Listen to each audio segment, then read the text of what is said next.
Salam, silakan masuk. Akan duduk. Makasih, Bu.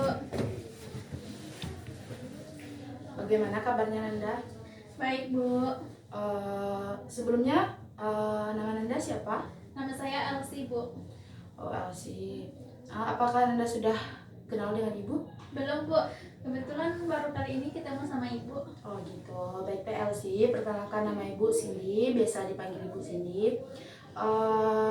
Kalau ibu boleh tahu, apa tujuan Elsie menemui ibu? Jadi gini, Bu. Elsie mau konseling sama Ibu dan juga mau minta nasihat sama Ibu. Sebelumnya, apakah Elsie sudah pernah konseling? Belum, Bu. Baik Elsie, sedikit ibu jelaskan. Konseling merupakan pertemuan yang seperti kita lakukan saat ini antara Elsie menjadi klien dan ibu sebagai konselor. Jadi dan juga perlu Elsie ketahui bahwasanya ibu bukanlah pemberi nasihat, tapi marilah kita bersama-sama mencari jalan keluar dari permasalahan Elsie. Kalau ibu boleh tahu, silakan ceritakan. Tapi sebelumnya Elsie, karena ibu nanti mungkin sekitar jam 1:30 ada rapat, apakah dalam waktu 1 jam ini kita bisa melakukan konseling? Bisa, Bu. Oke. Coba ibu Elsie ceritakan apa hal yang mengganggu pikiran Elsie? Jadi gini, Bu. Kemarin tuh kan pas mau daftar kuliah kan, Bu. Pas tamat SMA itu kan, Bu, Elsie mau melanjutkan kuliah gitu, bukan lantaran karena kakak Elsie juga ada yang kuliah dan adik Elsie juga ada yang masih sekolah kan, Bu. Orang tua nggak sanggup gitu membiayai untuk Elsie masuk ke kuliah gitu, Bu. Jadi Elsie memutuskan untuk pergi kerja setahun itu, Bu, ke Pekanbaru kan, Bu. Di situ Elsie berpikiran masih aja tetap mau melanjutkan kuliah gitu, Bu. Itu permasalahan Elsie, Bu. Jadi di antara permasalahan tersebut, apa sih yang paling Elsie pengen selesaikan dulu tentang perkuliahan Elsie atau gimana? Iya, tentang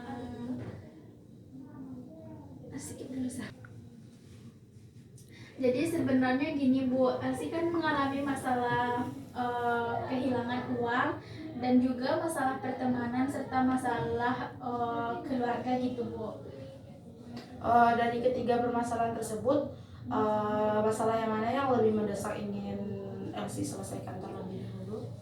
Menurut Elsie masalah kehilangan uang lah, Bu. Coba Elsie ceritakan. Jadi gini, Bu, sebelumnya kan pas semester sebelumnya kan, Bu, Elsie pernah kerja dari Jumat sampai Minggu di tempat kakak Elsie kan, Bu. Jadi gajinya tuh Elsie tabungin di celengan kan, Bu. Elsie letak di kamar. Terus kebetulan celengannya tuh di dalam lemari, Bu. Lemarinya tuh rusak kuncinya. Terus pas 2 minggu setelah siap itu kan, Bu, Elsie mau buka celengan tuh. Ternyata uang yang udah Elsie tabung-tabungan dari dulu nggak ada lagi, Bu. Udah dipenyotkan dari apanya, Bu? Dari apa namanya? Dari bawahnya tuh, Bu, udah dibobol orang gitu, Bu. Jadi itu yang membuat Elsie sakit hati dan kecewa gitu, Bu. Jadi apakah Elsie di sana ngekos? Iya, Bu, Elsie ngekos. Elsie ngekosnya sendiri atau ada teman? Kemarin tuh, Bu, pas pertama Elsie masuk kuliah tuh Elsie ngekos sama kakak kating kan, Bu. Kebetulan kakak tuh juga udah wisuda, jadi pergi dari kos. Nah, setelah itu ada kakak kating juga kos sama Elsie. Dia tuh cuma beberapa hari di situ, Bu, cuma 5 hari mungkin dia di sekamar sama Elsie, Bu. Alasannya dia nggak bisa naik jenjang untuk tidur di atas, nah, Bu. Nah, makanya kakak tuh pergi gitu, Bu. Pada saat Elsie kehilangan uang tersebut, apakah kakak itu masih berada di situ? Maksudnya itu masih satu kos sama Elsie? Kakak yang terakhir sama Elsie itu, Bu, udah pergi dari kos Elsie, Bu. Kan dia cuma 5 hari di kos Elsie, Bu. Kebetulan yang 3 harinya itu Elsie Elsie kerja bu. Dari pagi Elsie pergi, nanti malam pulangnya lagi kan bu. Jadi Elsie nggak tahu siapa yang ngambil uang itu bu. Itu Elsie sangat kecewa sekali bu, sangat sakit hati kali bu. Udah Elsie tanya sama orang-orang di kos, nggak ada yang pada yang ngaku bu.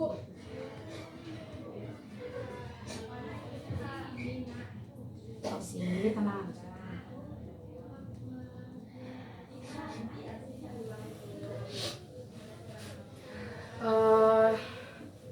Ibu merasakan apa yang Elsie rasakan.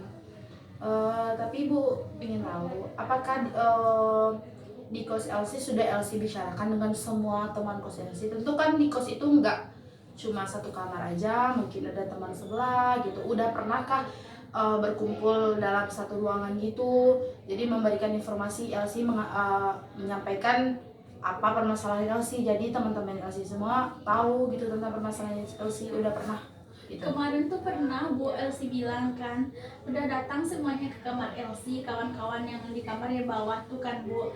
Terus dan juga Elsie tanyakan, nggak ada, dibilang orang tuh bu, emang nggak ada orang tuh yang ngambil gitu bu. Tapi Elsie nggak tahu bu, itu karena uang apa tuh bu, karena uang hasil keringat sendiri tuh, jadi sakit rasanya bu. Elsie, sebenarnya ibu juga pernah merasakan apa yang Elsie rasakan.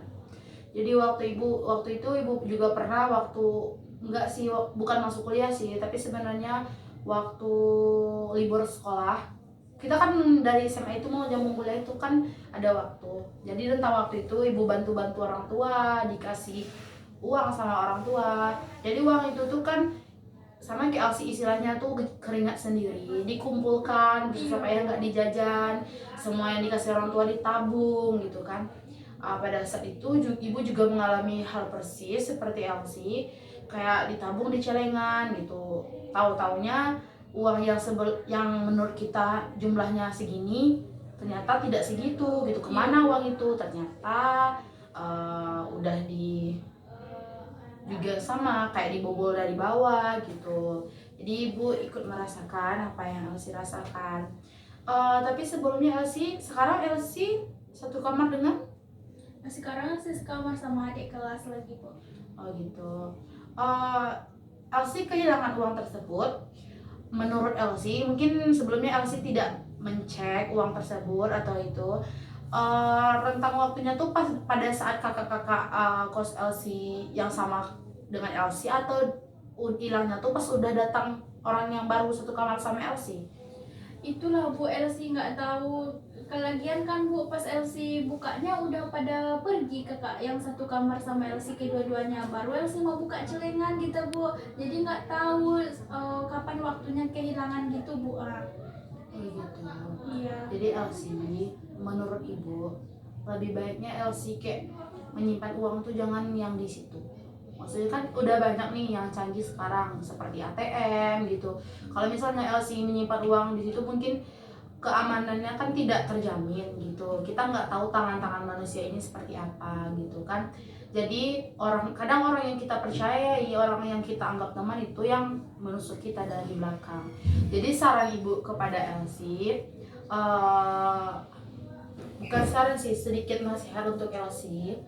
Lebih baik setelah Elsie mendapatkan uang Elsie, kalau misalnya Elsie tidak bisa menyimpan uang sendiri, carilah kepercayaan atau orang yang bisa Elsie percaya untuk menyimpan uang Elsie. Dan juga mungkin Elsie bisa menabung langsung ke bank gitu, sedikit-sedikit kan bisa di bank gitu kan.